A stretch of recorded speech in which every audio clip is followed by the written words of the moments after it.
ಓಂ ನಮೋ ವಾಲ್ಮೀಕಿಯೇ. ನಮಸ್ಕಾರ ಬಂಧುಗಳೇ. ನಾನು ನಿವೃತ್ತ ಪ್ರಾಧ್ಯಾಪಕ ಡಾಕ್ಟರ್ ಅರ್ಜುನ್ ಪಂಗಣ್ಣವರ್. ವಾಲ್ಮೀಕಿ ರಾಮಾಯಣ ಅಂದು ಇಂದು ಚಿಂತನ ಕಾರ್ಯಕ್ರಮಕ್ಕೆ ತಮ್ಮೆಲ್ಲರಿಗೂ ಸ್ವಾಗತ. ಹಿಂದಿನ ಸಂಚಿಕೆ ಅಂದರೆ ಸಂಚಿಕೆ 86ರಲ್ಲಿ ನಾನು ಕೈಕೈಯ ದರ್ಶನವಿಲ್ಲದೆ ಆಕೆಯ ಧ್ವನಿಯು ಕೇಳದೆ ದಶರಥ ಸಂತೋಷದಿಂದ ಬಂದಂಥ ದಶರಥನಿಗೆ ಬಹಳ ಆಘಾತ ಆಗ್ತಿದೆ, ಮನಸ್ಸಿಗೆ ನೋವಾಗ್ತಿದೆ. ಇದು ಕೈಕೈ ಮೇಲೆ ದಶರಥರ ಒಂದು ಪ್ರೀತಿಯ ಆಳವನ್ನು ತೋರಿಸ್ತಿದೆ. ಅದು ಅವನ ಪ್ರೀತಿ ಆಕೆಯ ಬಾಹ್ಯ ಸೌಂದರ್ಯದ್ದಾಗಿರ್ಬೋದು, ಇಲ್ಲಾಂದ್ರೆ ನಡುವೆ ಹೇಳ್ತಿರ್ತಾನೆ ಓ ಸದ್ಗುಣಿ ಅಂದಾಗ ಆಕೆ ಭಾವನೆಗಳನ್ನು ಸರಿಯಾಗಿ ತಿಳ್ಕೊಂಡಿದ್ದ. ಆಕೆಯಲ್ಲಿ ಆಂತರಿಕ ಸೌಂದರ್ಯನೂ ಇತ್ತು, ಬಾಹ್ಯ ಸೌಂದರ್ಯನೂ ಇತ್ತು. ಇವುಗಳನ್ನು ತಿಳ್ಕೊಂಡಂತಹ ದಶರಥ ಆಕೆಯ ಮೇಲೆ ಇದ್ದಂಥ ಪ್ರೇಮಿನಿತ ಬಹಳ ಆಳವಾಗಿತ್ತು. ಅದಕ್ಕಿಲ್ಲೇ ಪ್ರೀತಿ ಮಾಡೋ ಕಾಲಕ್ಕೆ ಈ ಪ್ರೀತಮ ಏನು ಮಾಡ್ತಿರ್ತಾನಂದರೆ ಯಾವಾಗಲೂ ಪ್ರೇಯಸಿಯ ಧ್ವನಿಯನ್ನು ಕೇಳೋಕೆ ನೋಡ್ತಿರ್ತಾನೆ. ಆಕೆ ಮಾತನ್ನು ಕೇಳಬೇಕು, ಆಕೆ ನೋಡಬೇಕು, ದೃಶ್ಯ ಮತ್ತು ಆಕೆ ಧ್ವನಿ, ಆಕೆ ಒಂದು ದರ್ಶನ ಧ್ವನಿ, ಇದ್ರದ್ದು ಹುಚ್ಚಾಗಿರ್ತಾರೆ ಅವರು. ಬಹಳಷ್ಟು ಕಥೆ ಕಾದಂಬರಿಗಳೆಲ್ಲ ನೋಡ್ತೀರಿ, ವಾಸ್ತವದಲ್ಲಿ ನೋಡ್ತೀರಿ, ಅನುಭವದಲ್ಲಿಯೂ ನೀವು ಕಂಡಿರ್ತೀರಿ ಅದನ್ನು. ಅದೇ ರೀತಿ ಇಲ್ಲಿ ದಶರಥ ಅವಳನ್ನು ದಿವಸ ನೋಡ್ತಿರ್ತಾನೆ, ದಿವಸ ಆಕೆ ಧ್ವನಿ ಕೇಳ್ತಿರ್ತಾನೆ, ಮಾತಾಡ್ತಿರ್ತಾನೆ. ಆವತ್ತು ಬಂದಾಗ ಏನೂ ಅವನಿಗೆ ಸಿಗುವುದಿಲ್ಲ, ಭಾಳ ನೋವಾಗಿರ್ತದೆ. ನಂತರ ಆಕೆ ದುಃಖದಲ್ಲಿ ಬಿದ್ದುದನ್ನು ನೋಡಿ ಮತ್ತಷ್ಟು ಅವನ ದುಃಖ ಉಲ್ಬಣಗೊಳ್ತದೆ. ಆವಾಗ ಅವನು ಆಕೆಯನ್ನು ಲಾಲಿಸ್ತಾನೆ. ನಿನಗೆ ಯಾರು ತೊಂದರೆ ಕೊಟ್ಟರೆ ಏನಾಗಿದೆ ಅವ್ರು ಹೇಳು, ನಾನು ಎಲ್ಲ ಅವ್ರಿಗೆ ಯಾರೇ ನೀನು ತೊಂದರೆ ಕೊಟ್ಟರೆ ಅಂದರೆ ಅವ್ರನ್ನ ದಂಡಿಸ್ತೇನೆ, ಇಲ್ಲ ನಿನಗೆ ಮೆಚ್ಚುಗೆಯನ್ನು ಮಾಡಬೇಕಾದ್ರೆ ಮೆಚ್ಚುಗೆ ಮಾಡುವಂಥ ಕೆಲಸವನ್ನು ನಾನು ಮಾಡ್ತೇನೆ ಅಂತ ಹೇಳಿ ಅವ್ನಿಗೆ ಹೇಳ್ತಾನೆ. ನಿನಗೇನಾದರೂ ಇದಾಗಿತ್ತಂದ್ರೆ, ಪೀಡನೆ ಅಥವಾ ರೋಗ ಆಗಿತ್ತಂದ್ರೆ, ಆರೋಗ್ಯ ಇದ್ದು ಸರಿಯಾಗಿದ್ದಿಲ್ಲ, ಇವ್ರನ್ನ ತರಿಸ್ತೇನೆ, ವೈದ್ಯರನ್ನು ತರಿಸ್ತೇನೆ ಅಂತ ಎಲ್ಲ ರೀತಿಯಾಗಿ ಅವಳನ್ನು ಮನವರಿಕೆ ಮಾಡಿ ಅವಳ ಮನಸ್ಸನ್ನು ಗೆಲ್ಲಲಿಕ್ಕೆ ಪ್ರಯತ್ನ ಯಾರು ದಶರಥ ಮಾಡ್ತಿರ್ತಾನೆ. ಮುಂದೆ ಆಕೆ ಹೇಳ್ತಾನೆ, ನಾನು ಅಷ್ಟೇ ಅಲ್ಲ, ನನ್ನ ರಾಜ್ಯದಲ್ಲಿರುವ ಸಾಮ್ರಾಜ್ಯದಲ್ಲಿರುವಂಥ ಯಾರೂ ನಿನ್ನ ಮನಸ್ಸಿನ ವಿರುದ್ಧ ಹೋಗುವುದಿಲ್ಲ, ನೀ ಬಯಸಿದ್ದನ್ನು ಎಲ್ಲರೂ ಮಾಡ್ತಾರೆ, ಕಾಪಾಡ್ತಾರೆ ಅನ್ನೋಂಥದ್ದು ಹೇಳ್ತಾ ಮತ್ತು ಮುಂದುವರಿಸ್ತಾನವ. ಆಕೆಗೆ ಕೈಗೆ ಮಾತನ್ನು ಮುಂದುವರಿಸ್ತಾನೆ. ಮತ್ತು ಇಲ್ಲಿ ಅಲಂಕಾರ ಮುಂದುವರಿತಿದೆ. ನಿನ್ನ ಚಿಕ್ಕಾಸೆಯನ್ನು ನಿರಾಶೆ ಮಾಡಿದರೆ, ಸಣ್ಣ ಮೈನ ಅಗ್ರಿ ಸಾಣದೈತಪ್ಪ ಅಂದರೂ ಸಹಿತ, ನೀನು ಸಣ್ಣದಂತಹ ಆಸೆ ಇದ್ದರೂ ಕೂಡ, ಬಹಳ ಚಿಕ್ಕ ಆಸೆಪ್ಪ ಅಂದರೂ ಸಹಿತ ಆ ಆಸೆಯನ್ನು ನಾನೇನು ಮಾಡ್ತೇನೆ, ನಿನಗೆ ನಾನು ಅದನ್ನು ಸರಿಪಡಿಸ್ಕೊಡ್ತೇನೆ, ನೀನು ನಿರಾಶೆ ಮಾಡುವುದಿಲ್ಲ. ಎಷ್ಟೇ ಸಾಣದಿದ್ದರೂ ಸಹಿತ ನಿನ್ನ ಆಸೆ ಅದನ್ನು ನಾನು ಪೂರ್ಣ ಮಾಡಿಕೊಡ್ತೀನಿ ಅಂತ ಹೇಳ್ತಾನೆ. ನನ್ನ ಜೀವ ಬಲಿ ಬೇಡಿದರೂ ನಿನ್ನಾಸೆ ತಿಳಿಸುವೆ. ಒಂದು ವೇಳೆ ನಿನ್ನ ಆಸೆ ನನ್ನ ಬಲಿ ಕೇಳಿತೆ ಅಂತೇಳಿ, ಒಂದು ವೇಳೆ ನಾನು ಏನಾದರೂ ಬಲಿ ಕೊಡುವಂತ ನಾನು ಕೇಳಿದ್ದಾನೆ, ಪ್ರಾಣ ತ್ಯಾಗ ಮಾಡಂತ ಕೇಳಿದ್ದಾನೆ, ನೀ ಹೇಳಿದಂಗೆ ಯಾವ ದೇವರು ಮುಂದೆ ನಾನು ಬಲಿ ಕೊಡಬೇಕಾಗ್ತದೆ, ಅಲ್ಲಿ ನಾನು ಬಲಿ ಸ್ವಂತ ಕೊಡ್ತೇನೆ.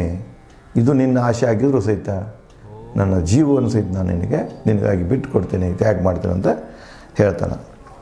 ನಿಸ್ಸಂದೇಹವಾಗಿ ಈಡೇರಿಸುವೆ, ನನ್ನ ವಚನ ಪಾಲಿಸಿ. ಇದೇನು ನಾನು ನೀನೊಂದು ಮಾತಾಡೋಗತ್ತೇನಿಲ್ಲ, ಯಾವುದು ಮಾಡ್ತೇನೆ, ಇದು ಮಾಡ್ತೇನೆ, ಇದು ಬರೇ ಶಬ್ದ ಅಲ್ಲ. ಇದು ಏನೋ ನಿನಗೆ ಮನಸ್ಸಿಗೆ ಸಮಾಧಾನ ಮಾಡಿ ನನ್ನ ಕಾಮತ್ರಶೆಯನ್ನು ತಿರ್ಸ್ಕೊಂಡು ಹೋಗೋ ಸಲುವಾಗಿ ಅಲ್ಲ, ಇದು ಸತ್ಯವನ್ನು ಹೇಳ್ತಾ ಇದ್ದೇನೆ. ನಾ ಏನಿಲ್ಲಿಯೂ ನಿನಗೆ ಹೇಳಿ ಮಾತಾಡಿದ್ದೀನಿ ಅದು ನನ್ನ ವಚನಗಳು. ನಾ ಯಾವ ಭಾಷೆಯನ್ನು ಮಾತಾಡಿದ್ದೇನೆ, ಯಾವ ಶಬ್ದಗಳನ್ನು ಮಾತಾಡಿದ್ದೀನಿ, ನಾ ಏನೇನು ನಿನಗೆ ಭರವಸೆಯನ್ನು ಕೊಡ್ತಾ ಇದ್ದೇನೆ ಅವು ಎಲ್ಲನೂ ಪೂರೈಸಿಕೊಡ್ತೇನೆ ಅಂತ ದಶರಥ ಕೈಗೆ ಹೇಳ್ತಾನೆ. ರಥದ ಗಾಲಿ, ಇಲ್ಲಿ ನೋಡಿ ಭಾಳ ಇಂಟ್ರೆಸ್ಟಿಂಗ್ ಇದೆ. ಇಲ್ಲಿ ಏನು ಮಾಡ್ತಾನೆ ದಶರಥ, ತನ್ನ ಸಂಪತ್ತಿ ಎಷ್ಟಿದೆ, ಸಾಮ್ರಾಜ್ಯ ಎಷ್ಟಿದೆ ಅದನ್ನು ಹೇಳ್ತಾನೆ, ಅದ್ರಾಗ ಏನು ಬೇಕಾದ ಬೇಡ್ರೂ ಕೊಡ್ತಾನೆ ಅನ್ನೋ ಅಂಥ ಅರ್ಥದಲ್ಲಿ ಹೇಳ್ತಾನೆ. ಮುಂದುವರಿಸಿ ಹೇಳ್ತಾನವ, ರಥದ ಗಾಲಿ ತಿರುಗಿದಷ್ಟು ವಸುಂಧರೆ ನನ್ನದು. ಒಂದು ರಥ ಬಿಟ್ಟು ಅಂದ್ರೆ ರಥದ ಗಾಲಿ ಎಲ್ಲಿ ತನಕ ತಿರ್ಕೊಂತ ಹೋಗಿ ಮುರ್ಕೊಂಡು ಬೀಳ್ತೈತಿಲ್ಲ, ಅಲ್ಲಿ ತನಕನೂ ಭೂಮಿ ನಂದನ. ಇಲ್ಲಿ ಜಂಬೂ ದ್ವೀಪ ಅಂತ ವಾಲ್ಮೀಕಿಯವ್ರು ಮೊದಲೇ ಹೇಳ್ತಾರೆ. ಈ ಜಂಬೂ ದ್ವೀಪದ ಆಡಳಿತಗಾರ ಯಾರಪ್ಪ ಅಂದ್ರೆ ರಾಜವಂಶ ಅಂದರೆ ಇಕ್ಷ್ವಾಕು. ಭರತನಿಂದ ಹಿಡ್ಕೊಂಡು ಅದು ನಮ್ಮ ಸಗರನಿಂದ ಹಿಡ್ಕೊಂಡು ಇವರು ಏನು ಅಜ್ಜಿ ಮುತ್ತೈದರೆಲ್ಲ ಸಾಮ್ರಾಟರ ಹೋಗ್ಯಾರ, ಅವರೆಲ್ಲ ಜಂಬೂದ್ವೀಪವನ್ನು ಆಳ್ತಿದ್ರು. ಈಗಿದ್ದ ಭಾರತ ಒಂದು ಸೀಮಿತ ಇದೆ. ಅವರ ಕಾಲದ ಭಾರತ ಜಂಬೂದ್ವೀಪನ ಭಾರತ ಅಖಂಡ ಭಾರತ ಅದು. ಅದಕ್ಕೆ ಉಪಖಂಡ ಅಂತಲೂ ಕರಿತೀರ ಭಾರತಕ್ಕೆ. ಆ್ಯಕ್ಚುಲಿ ಅಖಂಡ ಇರ್ತಿದೆ. ಅದರ ವರ್ಣನೆಯನ್ನು ವಾಲ್ಮೀಕಿಯವರು ಈ ಅರಣ್ಯಕಾಂಡದಲ್ಲಿ ಬರ್ತಿದೆ. ಸೀತೆಯನ್ನು ಹುಡುಕ್ತಾ ಹೋದಾಗ ಅದು ಯಾವ ಕಡೆ ಭೂಮಿ, ಯಾವ ಕಡೆ ಎಲ್ಲಿ ಸಮುದ್ರ ಇದೆ ಅನ್ನೋದನ್ನು ಸಂಪೂರ್ಣ ಜಂಬೂದ್ವೀಪದ ವಿವರಣೆಯನ್ನು ಅಲ್ಲಿ ಕೊಟ್ಟಾರೆ. ಸೊ ಅದಕ್ಕೆ ಇಲ್ಲೇನು ಹೇಳ್ತಾನೆ, ಎಂಟೈರ್ ಜಂಬೂದ್ವೀಪನ ನಮ್ಮದಿದೆ. ಎಷ್ಟು ಭೂಮಿ ಇದೆಯಲ್ಲ ಈ ಭೂಮಂಡಲದ ಮೇಲೆ ಅದೆಲ್ಲ ಭೂಮಿ ನಂದಿದೆ. ಪಶ್ಚಿಮದ ಸಿಂಧು ಸೌರಾಷ್ಟ್ರ, ಪಶ್ಚಿಮದಲ್ಲಿ ಸಿಂಧು ಸೌರಾಷ್ಟ್ರ ಆಗಿನ ಪ್ರಬಲ ರಾಜ್ಯಗಳಾಗಿದ್ದು. ಆ ರಾಜ್ಯಗಳೆಲ್ಲ ನಾನು ಆದಿಂದಾಗದವ, ಎಲ್ಲ ನನ್ನ ಸಾಮಂತರರು. ಸಿಂಧು ಸೌರಾಷ್ಟ್ರ, ಸಿಂಧು ಅಂದರೆ ಈಗೇನು ಪಾಕಿಸ್ತಾನದಲ್ಲಿ ಸಿಂಧು ನದಿ ಹೋಗ್ತದಲ್ಲ ಸಿಂಧು, ಸೌರಾಷ್ಟ್ರ ಅಂದರೆ ಈಗೇನು ಗುಜರಾತ್, ಈ ಕಡೆ ಏನಿದೆಯಲ್ಲ ಪಂಜಾಬ, ರಾಜಸ್ಥಾನ, ಇವು ಪಾಕಿಸ್ತಾನ, ಅಫ್ಘಾನಿಸ್ತಾನ, ಎಲ್ಲಿ ತನಕ ಅಂದರೆ ಕ್ಯಾಸ್ಪಿಯನ್ ಸಿ ತನಕ. ಇವತ್ತಿನ ಇರಾನ್ ಏನಿದೆಲ್ಲ, ಇರಾನದ ಉತ್ತರಕ್ಕೆ ಇರುವಂತಹ ಒಂದು ಅರಣ್ಯಗಳ ಪ್ರದೇಶವಿದೆ, ಅದು ಬೆಟ್ಟಗಳ ಪ್ರದೇಶ ಶ್ರೇಣಿ ಇದೆ. ಆ ಬೆಟ್ಟಗಳ ಶ್ರೇಣಿಯವರೆಗೆ ಅಂದರೆ ಇರಾನದ ಕೊನೆಯವರೆಗೂ ಅಲ್ಲಿ ತನಕನೂ ಇದೇನಿದೆ ಅದು ನನ್ನದಿದೆ ಅಂತ ಹೇಳ್ತಾನೆ. ಪೂರ್ವದ ವಂಗ, ಅಂಗ, ಮಗಧ. ಅಂಗ ಈಗೇನು ಕಲ್ಕತ್ತಾ ಐತಿ, ಮಗಧ ಪ್ರದೇಶ ಪಾಟ್ನಾ ಬರ್ತಿದೆ. ಆನಂತರ ಇವತ್ತಿನ ಛತ್ತೀಸ್ಗಢ, ಈ ಕಡೆ ಏನದವಲ್ಲ ಪೂರ್ವಕ್ಕೆ ಏನು ಬರ್ತಾವಲ್ಲ ರಾಜ್ಯಗಳೆಲ್ಲ, ಅಷ್ಟೇ ಅಲ್ಲ ಮುಂದೆ ನಡುಗಡ್ಡೆಗಳು ಸಹ ಬರ್ತಾವೆ. ಆವಾಗ 7 ನಡುಗಡ್ಡೆ ಅಂತ ಹೇಳ್ತಾನೆ. ಈಗೇನು ಸುಮತ್ರ, ಅಲ್ಲಿ ಬಾಲಿ ಅದು ಅದಾವಲ್ಲ ಇವೆಲ್ಲ ಅಲ್ಲಿ ಉಲ್ಲೇಖ ಇದೆ. 7 ನಡುಗಡ್ಡೆ ರಾಜ್ಯಗಳಿರ್ತಾವೆ, ನಗರ ರಾಜ್ಯಗಳಿರ್ತಾವೆ. ಇವೆಲ್ಲದರ ಮ್ಯಾಗ ಆಧಿಪತ್ಯ ಯಾರ್ದು ಇರ್ತೈತೆ ಅಂದರೆ ಇಕ್ಷ್ವಾಕು ವಂಶದಿರ್ತದೆ. ಅಷ್ಟು ವಿಸ್ತಾರ ಇದೆ, ಪೂರ್ವದಿಂದ ಪಶ್ಚಿಮಕ್ಕೆ ಇಷ್ಟು ವಿಸ್ತಾರ ಇದೆ ನಂದು.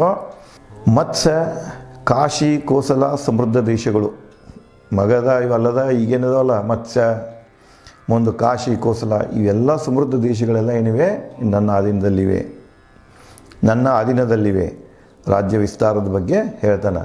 ಇದನ್ನು ನಾವು ಇಕನಾಮಿಕ್ ಜಾಗ್ರಫಿನಂತೂ ಕರಿತೀವಿ.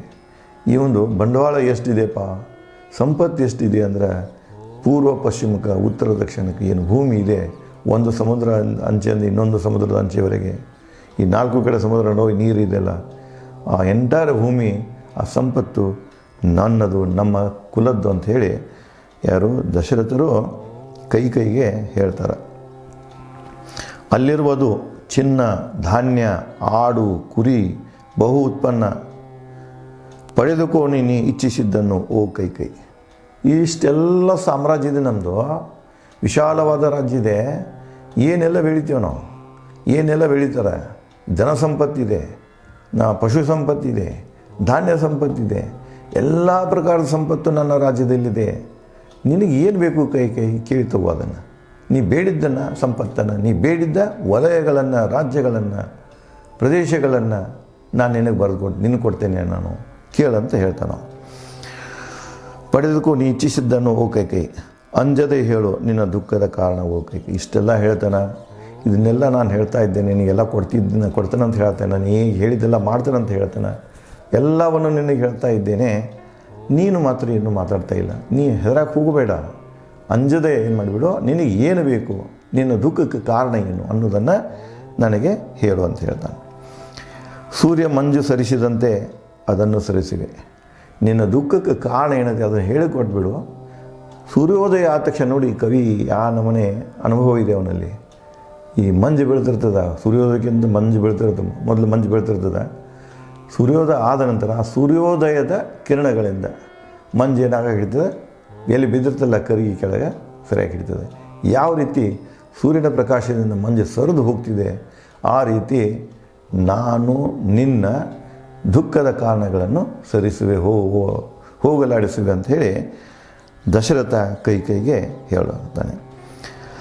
ಸಂತೈಸುತ್ತಾ ನುಡಿ ಕೇಳಿ ದಶರಥನ ಅಪ್ರಿಯ ಮಾತು ನುಡಿದಳು ಕೈ. ನೋಡಿ ಇಷ್ಟೆಲ್ಲ ಕೇಳ್ತಾಳ, ಜೀವ ಕೊಡೋಕ್ಕೂ ಗಟ್ಟಿ ಆಗ್ತಾನೆ, ಸಂಪತ್ತು ಕೊಡೋಕೆ ಗಟ್ಟಿ ಆಗ್ತಾನೆ, ಏನೆಲ್ಲ ಮಾಡೋಕೆ ಗಟ್ಟಿ ಆಗ್ತಾನೆ. ಕೇಳು, ನಿನ್ನ ಕಾರಣ ಕೇಳಂತ ಹೇಳಿದಾಗ ಆಕೆ ತಲೆಯಾಗ ಒಂದೇ ಇತ್ತಲ್ಲ, ಆಕೆಗೆ ದಶರಥನಿಗೆ ಅಪ್ರಿಯವಾದ ಮಾತಿತ್ತು. ಅವಳಿಗೆ ಗೊತ್ತಿರ್ತದೆ, ಈ ನಾನು ಮಾತಾಡೋಕ್ಕೇನು ಹೊಂಟೇನೆ, ಇದು ಅಪ್ರಿಯ ಇದೆ. ಯಾವುದಂದ್ರೆ 2 ಇದಾವಲ್ಲಿ. ಒಂದು ರಾಮನ 14 ವರ್ಷ ವನವಾಸ, 2ನೇದು ಭರತನ ಪಟ್ಟಾಭಿಷೇಕ. ಭರತನ ಪಟ್ಟಾಭಿಷೇಕದ ಬಗ್ಗೆ ದಶರಥನಲ್ಲಿ ದುಃಖ ಇಲ್ಲ, ಅದು ಆಕೆ ಗೊತ್ತಿತ್ತದು. ನನ್ನ ಮಗನಿಗೆ ನೇರವಾಗಿನ ಪಟ್ಟಾಭಿಷೇಕ ಕೇಳಿ ಅಂದ್ರೆ ಕೊಡ್ತಾನವ, ಬೇಡಿದ್ದನ್ನೆಲ್ಲ ಕೊಡೋಕೆ ಹಿಟ್ಟಾಗ್ಯಾನ, ಕೊಡ್ತಾನವ. ಆದರೆ ನನ್ನ ಮಗನ ಬದುಕು ಸುಚಿತ್ರವಾಗಿ ಸಾಗಬೇಕಲ್ಲ, ಅವನಿಗೊಂದು ಭದ್ರತೆ ಸಿಗಬೇಕಲ್ಲ. ಯಾಕಂದ್ರೆ ರಾಮ ಜನಪ್ರಿಯ ಅದಾನ, ಜನಪ್ರಿಯವಿದ್ದ ಹೇಳಿದಾಗ ಅವ ಈ ರಾಜಧಾನಿಯಾಗಿ ಉಳಿದಂದ್ರೆ, ಇಲ್ಲಿ ಇವ್ರ ಇದರಲ್ಲಿ ಸರಹದ್ನಾಗ ಉಳಿದಂದ್ರೆ ನನ್ನ ಮಗ ಆಡೋದು ಕಠಿಣ ಆಗ್ತದೆ. ಜನರು ಸುಮ್ಮನೆ ಇರುವುದಿಲ್ಲ, ರೊಚ್ಚಿಗೆ ಹೇಳ್ತಾರೆ, ದಂಗೆ ಹೇಳ್ತಾರೆ. ಅದಕ್ಕೆ ನನ್ನ ಮಗನಿಗೆ ಸುಭದ್ರವಾದದ್ದು ಒಂದು ಆಡಳಿತ ಸಿಗಬೇಕಾಗಿತ್ತು, ನನ್ನ ಮಗನ ಬದುಕು ಸುಭದ್ರವಾಗಬೇಕಾಗಿತ್ತಂದ್ರೆ ರಾಮ ಇಲ್ಲಿ ಇರಕೂಡದು. ರಾಮ ಇಲ್ಲಿ ಇರಕೂಡದು ಅನ್ನೋದೇನಿದಲ್ಲ, ರಾಮನ ವನವಾಸ ಏನು ಬೇಡಿಕೆ ಇದೆಯಲ್ಲ, ಆ ಬೇಡಿಕೆ ದಶರಥನಿಗೆ ನೋವು ಉಂಟು ಮಾಡ್ತಿತ್ತು ಅನ್ನೋದು ಅವಳಿಗೆ ಗೊತ್ತಿತ್ತು. ಇಲ್ಲಿ ನೋಡಿ, ಭರತನಿಗೆ ರಾಜ್ಯ ಕೊಡೋದು ಏನು ನೋವು ಆಗ್ತಿರಕ್ಕಿಲ್ಲ, ದಶರಥನಿಗೆ ಕೇಳಿದ್ದು ಕೊಡ್ತಿದ್ದವನು. ಆದರೆ ಇವಳು ಏನು ಮಾಡ್ತಿದ್ದಾಳೆ ಅಂದ್ರೆ, ಅಗದಿ ದಶರಥನಿಗೆ ಪ್ರಿಯವಾದದ್ದಂಥದ್ದು ಯಾವುದು ವಸ್ತು ಅಂದರೆ ರಾಮ. ತನ್ನ ರಾಜ್ಯಕ್ಕಿಂತನೂ ತನ್ನ ಪತ್ನಿಯರಕ್ಕಿಂತನೂ ಎಲ್ಲರಿಗಿಂತನೂ ಹೆಚ್ಚು ಪ್ರಿಯವಾದಂತಹ ವಸ್ತು ದಶರಥನಿಗೆ ಅವನ ಹಿರಿಯ ಮಗ ರಾಮ. ಅದು ಅವಳಿಗೆ ಗೊತ್ತಿತ್ತು, ಎಲ್ಲ ರಾಣಿಯರಿಗೆ ಗೊತ್ತು, ಪ್ರಜೆಗಳಿಗೂ ಗೊತ್ತಿತ್ತು. ನಾ ಇದನ್ನು ಇಟ್ಟನಂದ್ರೆ ಮುಂದೆ ಅವನಿಗೆ ಏನು ಅನ್ನಿಸ್ತಿದೆ, ಅಪ್ರಿಯ ಆಗ್ತಿದೆ, ಅವನಿಗೆ ದುಃಖ ಆಗ್ತಿದೆ, ಕೋಪಿಸ್ಬೋದು, ಅವ ನನ್ನ ಶಿರಸೇದು ಮಾಡಿಸ್ಬೋದು, ಏನೋ ಒಂದು ನಿರ್ಧಾರ ತೊಗೊಳ್ಬೋದು ಅನ್ನುವಂಥ ಭಯನೂ ಇರ್ತದೆ ಅಕ್ಕಿಯಲ್ಲಿ. ಆವಾಗ ಅಪ್ರಿಯ ಮಾತು ನುಡಿದಳು ಕೈಕೈ. ಕೇಳಿದಕ್ಕೆ ಏನು ಹೇಳ್ತಾಳೆ, ಮತ್ತು ಇದು ಅವಕಾಶನ ಕಳ್ಕೋಬಾರ್ದ, ಮಂತ್ರ ಹೇಳಿಬಿಟ್ಟಿರ್ತಾಳೆ, ಇದು ಅವಕಾಶ ಒಂದು ಸಲ ಹೋತಂಗೆ ಸಿಗೋದಿಲ್ಲ, ನಿನ್ನ ಮಗ ನಿರ್ಗತಿಗೆ ಆಗ್ತಾನೆ. ಮಗನ ಹಕ್ಕನ್ನು ರಕ್ಷಣೆ ಮಾಡಿಕೊಳ್ಬೇಕಾದ್ರೆ, ಮಗನ ಹಕ್ಕನ್ನು ಚಲಾಯಿಸಬೇಕಾಗಿದ್ದರೆ ತಾಯಿಯಾಗಿ ನಿನ್ನ ಕರ್ತವ್ಯ ಇದು, ಮಗನಿಗೆ ಹಕ್ಕನ್ನು ಕೊಡಿಸ್ಕೊಡ್ಬೇಕಂತ ಏನು ಬೋಧನೆ ಇರ್ತದಲ್ಲ, ಅಕ್ಕಿ ಅದಕ್ಕೆ ಗಟ್ಟಿಯಾಗ್ತಾಳೆ. ಯಾಕೆಂದರೆ ಮಗನ ಹಕ್ಕನ ಒಂದು ರಕ್ಷಣೆಗಾಗಿ ತಾನು ತನ್ನ ಪ್ರಾಣವನ್ನು ಪಣಕ್ಕಿಡ್ತಾಳಕ್ಕೆ. ಮುಂದೆ ಕಾಮದ ಮಲ್ಲಿನ ಬಾಣದಿಗಾಶಿಯಾದ ದಶರಥನಿಗೆ ದಾರುಣ್ಯ ಶಬ್ದಗಳಲ್ಲಿ ನುಡಿದಳು ಕೈಕೈ. ಎಲ್ಲ ಒಂದು ಕೇಳ್ತಾಳ. ಅವ ಬಂದಿದ್ದನ ಆಕೆ ಗೊತ್ತಿತ್ತದು. ನೀವು ನಿತ್ಯ ನನ್ನಲ್ಲಿ ಏನು ಬರ್ತಾನಪ್ಪ ಅಂದರೆ, ಒಂದು ತನ್ನ ಪ್ರೀತಿಯನ್ನು ಹಂಚಿಕೊಳ್ಳಿಕ್ಕೆ ನನ್ನೊಂದಿಗೆ ಸಮಾಗಮಕ್ಕಾಗಿ ಬರ್ತಿರ್ತಾನೆ. ಮತ್ತು ಇದೇನೈತಲ್ಲ, ಇದು ಕಾದ ಕಬ್ಬಿಣ ಐತಿದೆ, ಕಾದ ಕಬ್ಬಿನಾಗೇನೆ ಬಂದನವ. ನಾ ಎಷ್ಟು ಏಟು ಕೊಟ್ರು, ನಾ ಯಾವ ಶೇಪ್ ಕೊಟ್ರು ಅದ ಶೇಪ್ ಆಗ್ತೈತಿ ಅಂತ ಅವಳಿಗೆ ಅದು ಗೊತ್ತಿರ್ತದೆ. ಅದಕ್ಕೆ ಅವಳ ಹೇಳಕ್ಕೆ ಹೇಳ್ತಾಳೆ, ಅವನು ದಶರಥನಿಗೆ ಹೇಳ್ತಾಳೆ, ಓ ದೇವ, ಯಾರಿಂದಲೂ ಅವಮಾನಿತಳಾಗಿಲ್ಲ, ನನಗೆ ಯಾರೂ ಅವಮಾನ ಮಾಡಿಲ್ಲ, ಅವಮಾನ ಮಾಡೋ ಸಾಹಸನೂ ಯಾರೂ ಮಾಡೋದಿಲ್ಲ. ಎಲ್ಲರಿಗೂ ಗೊತ್ತಿದೆ. ಯಾಕಂದ್ರೆ 350 ರಾಣಿಗಳಲ್ಲಿ ಅಗದಿ ಪ್ರೀತಿಯ ರಾಣಿ ಯಾರಪ್ಪ ಅಂದರೆ ದಶರಥಿಗೆ ಕೈಕೈ ಅನ್ನೋದು ಎಲ್ಲರಿಗೂ ಗೊತ್ತಿದೆ. ಯಾರೂ ಆ ಸಾಹಸಕ್ಕೆ ಇಳಿಯೋದಿಲ್ಲ ಅನ್ನೋದು ಹೇಳ್ತಾಳಕ್ಕೆ.